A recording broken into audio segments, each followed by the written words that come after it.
Saya termasuk orang yang selalu merasa bahwa setiap orang pasti punya cerita yang bisa memberikan dorongan semangat bagi siapa saja yang mendengarnya. Apalagi kalau cerita tentang penderitaan masa kecil yang kemudian diakhiri dengan sukses di kala dewasa.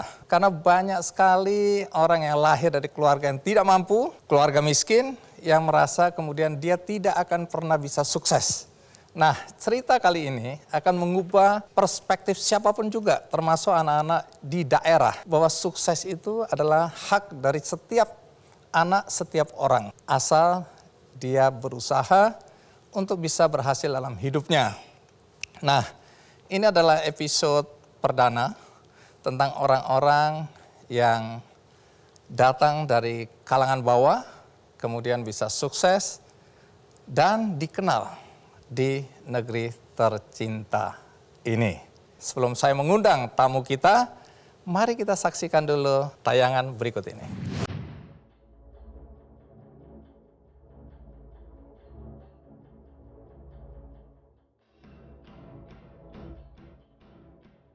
Tuah ayam boleh dilihat, tuah manusia siapa yang tahu.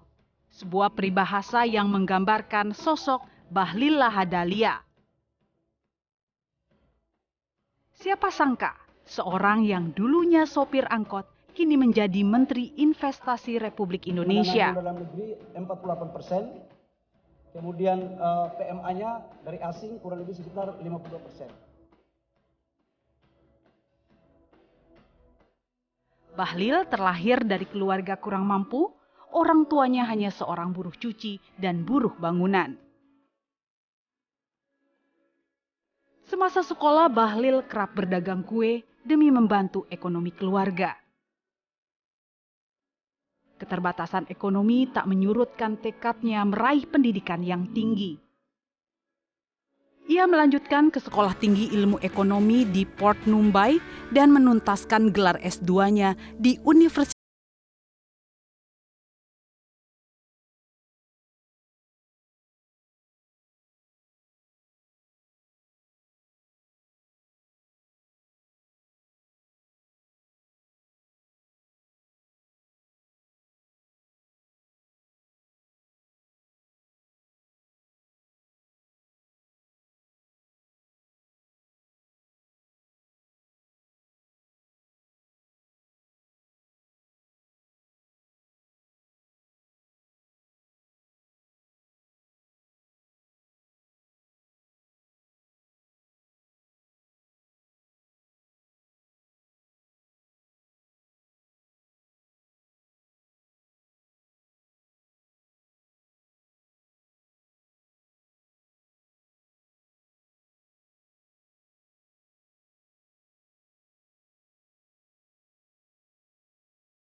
membuat kebijakan dan peluang investasi bagi investor dari dalam maupun luar negeri guna meningkatkan investasi di Indonesia.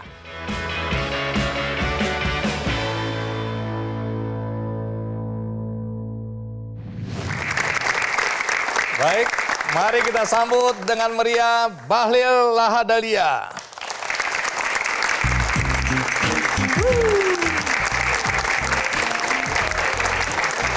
Gimana kabar? Sehat. Kakak Andi, sehat. Silakan duduk. Luar biasa ya.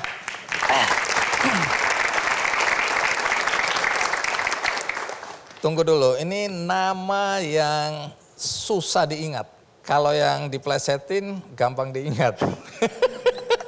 Bahlil kalau diganti aja langsung kita tahu. Tapi nama Bahlil apalagi ada Lahadalia, ini artinya apa sebenarnya? Ada arti atau tidak? Kata almarhum ayah saya, itu nama baik bagi petarung untuk pemimpin. Kata ayah saya. Jadi sebenarnya Anda ini lahir di mana? Saya lahir di Banda, Maluku Tengah. Iya. Kemudian Saya karena ayah saya itu turunannya dari Fak-Fak. Oke, Kemudian Papua ini ya. Papua di Fak-Fak, habis saya lahir SD baru ikut orang tua ke Fak-Fak. Jadi saya di Banda itu sama nenek. Oke. Nenek Jadi di waktu sana. kecil sudah ditinggal orang tua. Iya. Sampai umur bapak berapa? Sejak SD. Jadi Anda ini berapa bersaudara sebenarnya? Kami 9. Hah? 9 bersaudara. 9. 9 bersaudara. Jadi 9, 1 meninggal, 8 hidup. Saya anak kedua. Anak kedua. Nah, banyak orang cerita bahwa hidup Anda, masa kecil Anda itu terlalu panjang kemiskinan yang Anda alami, rasakan. Tapi kalau boleh tahu, orang tua dulu pekerjaannya apa ya? Ibu saya itu sebenarnya kerja di kebun. Kemudian jadi pembantu di rumah orang. Jadi cuci pakaian di rumah orang, pembantu. Ayah saya itu buruh bangunan. Kerjanya gajinya 7.500 per hari. Masa panjang pekik itu luar biasa sekali. Saya sejak SD udah tahu cari duit, Bang Andi. Karena harus bayar buku, itu harus cari duit. Jadi jual kelapa, pikul kayu bakar. Kemudian SMP, saya jualan kue. Mak saya bikin kue subuh-subuh, habis sholat subuh mak saya. Kemudian bikin kue dan kue itu saya jual di teman-teman sekolah saya. Itu tidak malu itu ya? Waktu itu antara malu dan tidak malu sebuah keterpaksaan. Daripada mati, jadi harus lakukan. Kemudian SMP kelas 2, saya udah jadi kondektur angkot. Di Fak-Fak, di terminal. Jadi saya ini udah rasakan hidup di terminal. SMEA sopir angkot. Jadi saya itu di terminal pun pangkat saya berjenjang, Bang Andi. Jadi kondektur angkot dulu, baru jadi sopir angkot. Oke, dari junior ke senior. Senior.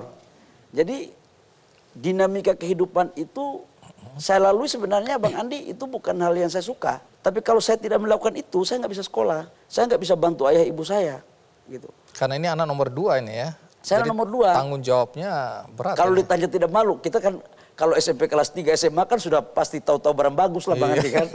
Udah malu-malu juga, tapi mau gimana lagi, Bang Andi? Iya, malu atau mati? Malu atau mati, tetap survive. Kemudian dari situ baru berangkat kuliah di Jayapura. Berangkat kuliah pun dari Fak-Fak ke Jayapura kan Bang Andi kan tahu, kita naik perintis 2 minggu baru tiba di Jayapura. Karena singgah di kecamatan-kecamatan kan. Kapal itu muatnya ayam-ayam, kambing-kambing, ya kan. Sayur-sayur. Untung aja cuma 2 minggu. Kalau lebih dari 2 minggu saya tahu bahasa kambing juga dalam kapal. Karena bergabung kita. Bergabung. Baru tiba di Jayapura. Tunggu dulu, sebelum ke Jayapura dulu. Dengan kondisi seperti itu, sedikit kasih gambaran bagaimana orang tua harus mencari uang untuk menyekolahkan anak-anak ini. Saya itu bersyukur ya. Iya.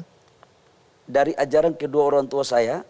Dan saya bersyukur saya dilahirkan dari kandungan ibu saya yang hidupnya keterbatasan. Kenapa bersyukur? Karena begini, ada sebuah pelajaran yang berharga yang diajarkan oleh ayah ibu saya.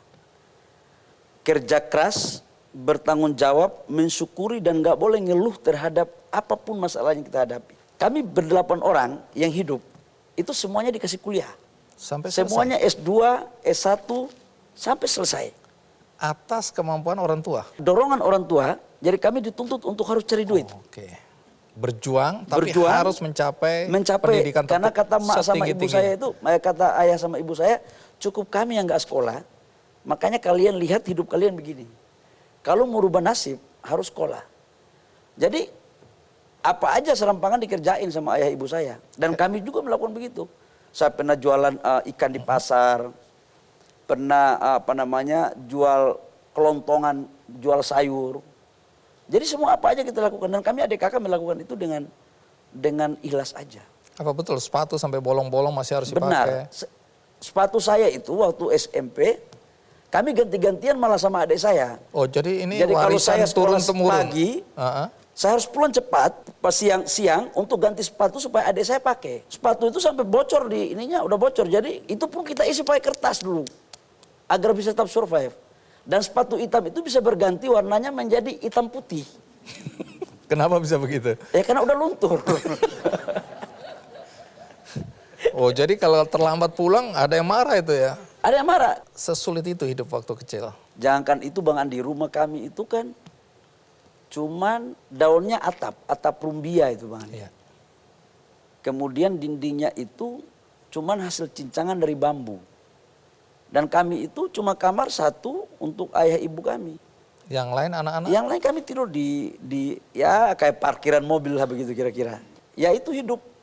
Tapi ayah ibu saya nggak pernah mengajarin kami untuk minta-minta di orang. Kami punya keluarga di Fak-Fak yang saya pikir cukup mampu karena mereka ada pegawai negeri, ada sebagian yang pengusaha. Secara ekonomi mereka mampu. Tapi kami tidak pernah diajarin oleh ayah ibu kami untuk harus mengharapkan atau menggantungkan hidup kami sehari-hari kepada mereka. Tapi kami melakukan itu dengan survive. Bayangkan hari itu Bang Andi, kalau saya dilahirkan dari keluarga yang mungkin mampu, ajaran-ajaran ini saya tidak bisa dapatkan. Dan mungkin belum tentu saya bisa jadi menteri seperti sekarang. Jadi saya bangga kepada ayah dan ibu saya.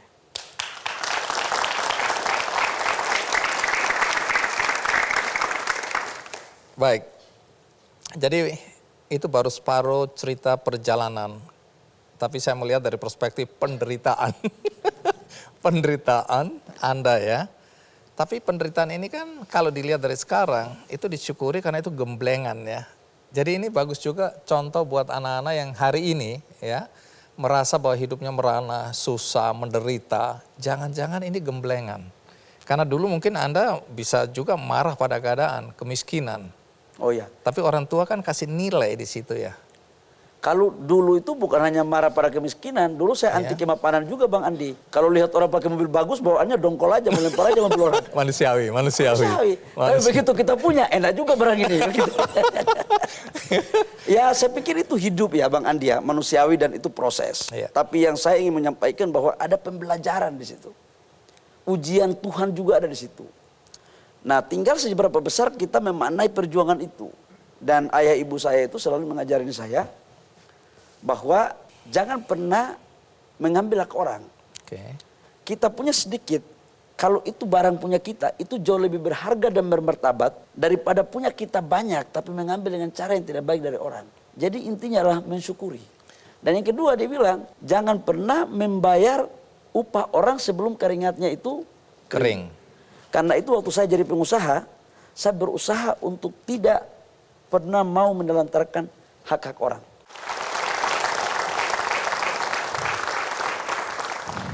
Saya sempat bilang mama saya sama bapak saya, besok saya mau berangkat. Saya tidak bilang bahwa tujuan utama saya itu mau kuliah. Saya bilang aja saya mau berangkat, saya mau cari kerja. Saya cuma bawa ijazah saya dengan baju 3 buah.